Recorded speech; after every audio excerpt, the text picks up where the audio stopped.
जोहार दोस्तों, स्वागत है आपके अपने YouTube चैनल एनके क्लासेस पर। तो आज हम संगतकार का MCQ करवाने के लिए जा रहे हैं। पिछले वीडियो में संगतकार कविता पढ़ा चुके हैं। तो यह वीडियो झारखंड उत्पाद सिपाही और झारखंड पुलिस क्षेत्रीय कार्यकर्ता और अन्य मैट्रिक स्तरीय परीक्षा के लिए बहुत महत्वपूर्ण है। तो चलिए बिना समय गवाए शुरू करते हैं इस वीडियो को। और संगतकार का कवि का नाम है, इस कविता का कवि का नाम है मंगलेश डबराल।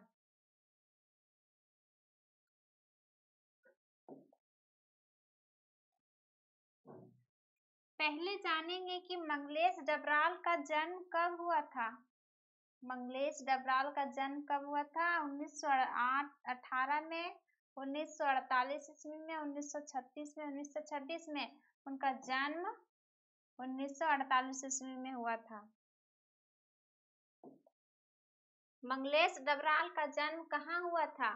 काफल पानी, टिहरी गढ़वाल उत्तराखंड, कुमाऊं उत्तराखंड, सियालकोट पंजाब, मुजफ्फरपुर बिहार। उनका जन्म टिहरी गढ़वाल उत्तराखंड में, जो कि गांव का नाम था आपका काफल गांव। गांव का नाम क्या था? काफल गांव। मंगलेश डबराल ने शिक्षा कहाँ से ग्रहण की? बनारस से, प्रयागराज से, देहरादून से, कोलकाता से। उन्होंने शिक्षा ग्रहण देहरादून से किए और उनका जन्म हुआ था कहाँ पे? टिहरी गढ़वाल उत्तराखंड में, काफल पानी। दिल्ली में मंगलेश डबराल ने किन पत्रिकाओं में काम किया? हिंदी पेट्रियट, प्रतिपक्ष, आसपास, उपयुक्त सभी में पत्रिकाओं में काम किया। भोपाल के भारत भवन के प्रकाशित पूर्वाग्रह में मंगलेश डबराल ने किस पद पर काम किया? सहायक संपादक, सहायक निरीक्षक, सहायक विचारक, सहायक समीक्षक। उन्होंने सहायक संपादक के पद पर काम किया। इलाहाबाद तथा लखनऊ से प्रकाशित किस पत्रिका में मंगलेश डबराल ने नौकरी की? तो उन्होंने अमृत प्रभात में नौकरी की। 1983 ईस्वी में किस अखबार में मंगलेश डबराल ने साहित्य संपादक का पद संभाला था? जनसत्ता का पद को संभाला था। संपादक तथा साहित्यकार के अतिरिक्त मंगलेश डबराल किस क्षेत्र में विख्यात है? आलोचक, समीक्षक, अनुवादक या नाटककार। तो मंगलेश डबराल अनुवादक क्षेत्र में विख्यात है। मंगलेश डबराल के कुल कितने कविता संग्रह प्रकाशित हो चुके थे? उनका 4 कविता संग्रह प्रकाशित हो चुके थे, जो कि ये कविता संग्रह का नाम है। मंगलेश डबराल के कविता संग्रह कौन कौन से थे? पहाड़ पर लालटेन तथा घर का रास्ता, हम जो देखते हैं और आवाज भी एक जगह है, यानी सभी इसका क्या है? कविता संग्रह। तो उत्तर क्या होगा? डी। मंगलेश डबराल को कौन से पुरस्कार या सम्मान प्राप्त हो चुके? साहित्य अकादमी पुरस्कार, पहल सम्मान से थे, या फिर डी में है ए बी दोनों? तो ये दोनों पुरस्कार सम्मान प्राप्त हो चुके हैं। मंगलेश डबराल की भाषा कैसी है? पारदर्शी है। वर्तमान में मंगलेश डबराल किस संस्था से जुड़े हुए हैं? नेशनल बुक ट्रस्ट संस्था से जुड़े हुए हैं।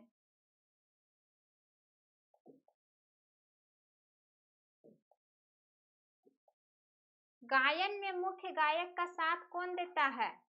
संगतकार साथ देता है। हम बताए थे पिछले वीडियो में संगीतकार किसको बोलते हैं, जो मुख्य गायक है तो उसको जो साथ देने वालों को ही हम संगीतकार कहते हैं, यानी मुख्य गायक का असिस्टेंट को। संगीतकार अधिकांश कौन से लोग होते हैं, मुख्य गायक के छोटे भाई, चेले, रिश्तेदार, उपयुक्त सभी होते हैं।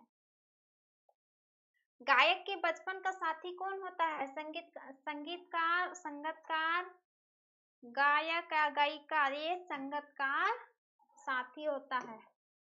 संगीतकार किसे अकेला नहीं होने देता है, नायिका को, नायक को, मुख्य गायक को या उपयुक्त सभी को। ये मुख्य गायक को अकेले नहीं होने देता है। अपनी आवाज नीची रखकर कौन मुख्य गायक को सम्मान देता है, संगीतकार मुख्य गायक को सम्मान, यानी अपनी आवाज नीची रखकर संगीतकार मुख्य गायक को सम्मान देता है। संगीतकार शीर्षक कविता किस कवि से है, संगीतकार मंगलेश डबराल से। संगीतकार शीर्षक कविता मंगलेश डबराल कवि की है। मंगलेश डबराल ने किस पत्रिका में काम नहीं किया, किस पत्रिका में काम नहीं किए हैं, मंगलेश डबराल इतावरी पत्रिका में काम नहीं किए हैं, ये तीनों में पत्रिका में काम कर चुके हैं। मंगलेश डबराल ने जनसत्ता अखबार में साहित्य संपादक का पद कब संभाला, उन्होंने 1983 ईस्वी में साहित्य संपादक का पद संभाला है। निम्न में से कौन सी कविता मंगलेश डबराल की है, पहाड़ का लालटेन, घर का रास्ता, हम जो देखते हैं, ये सभी ये क्वेश्चन पहले हो चुका है।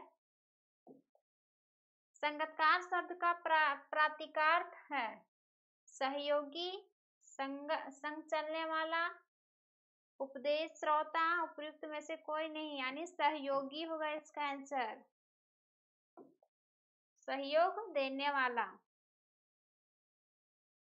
संगीतकार कौन सी रचना है, उपन्यास, कविता, नाटक या निबंध। संगीतकार एक क्या है, कविता है। मुख्य गायक का गला किसमें बैठता है, शीत में, प्रतिभोज में, ये है तार सप्तक।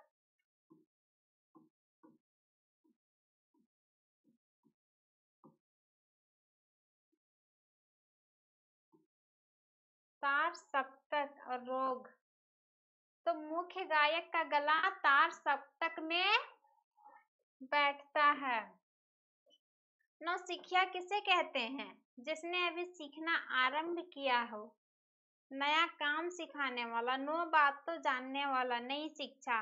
तो नौसिखिया किसको बोलते हैं, जिसने अभी सीखना क्या किया है, शुरू किया है, तो उसको हम क्या बोलेंगे, नौसिखिया। तो इसका आंसर होगा ए। तार सप्तक किसे कहते हैं, यानी सरगम के ऊंचे स्वर को कहते हैं। सरगम के ऊंचे स्वर को हम क्या बोलते हैं, तार सप्तक। तार सप्तक कुछ देर पहले वर्ड आया था, ये देखिए। मुख्य गायन का गला किसमें बैठता है, तार सप्तक में।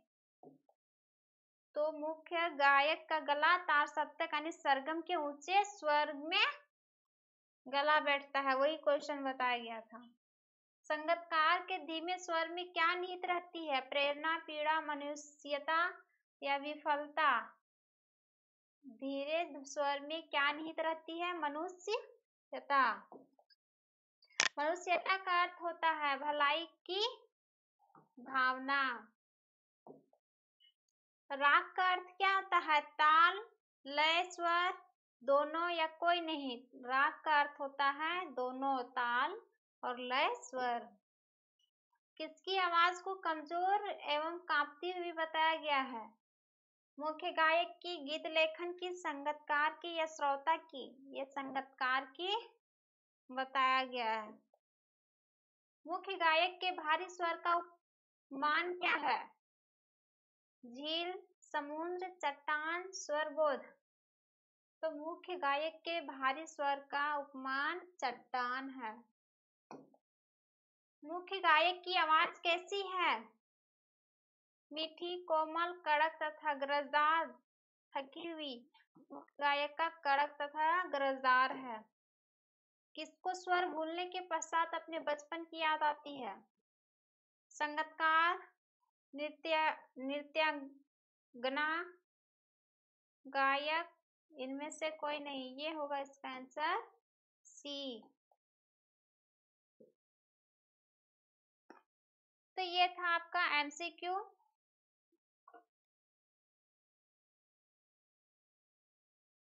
तो आज हमने संगीतकार का एमसीक्यू पढ़ाए और यह वीडियो आपको अच्छा लगा होगा तो दोस्तों के साथ शेयर करें और हमारे चैनल को सब्सक्राइब करें।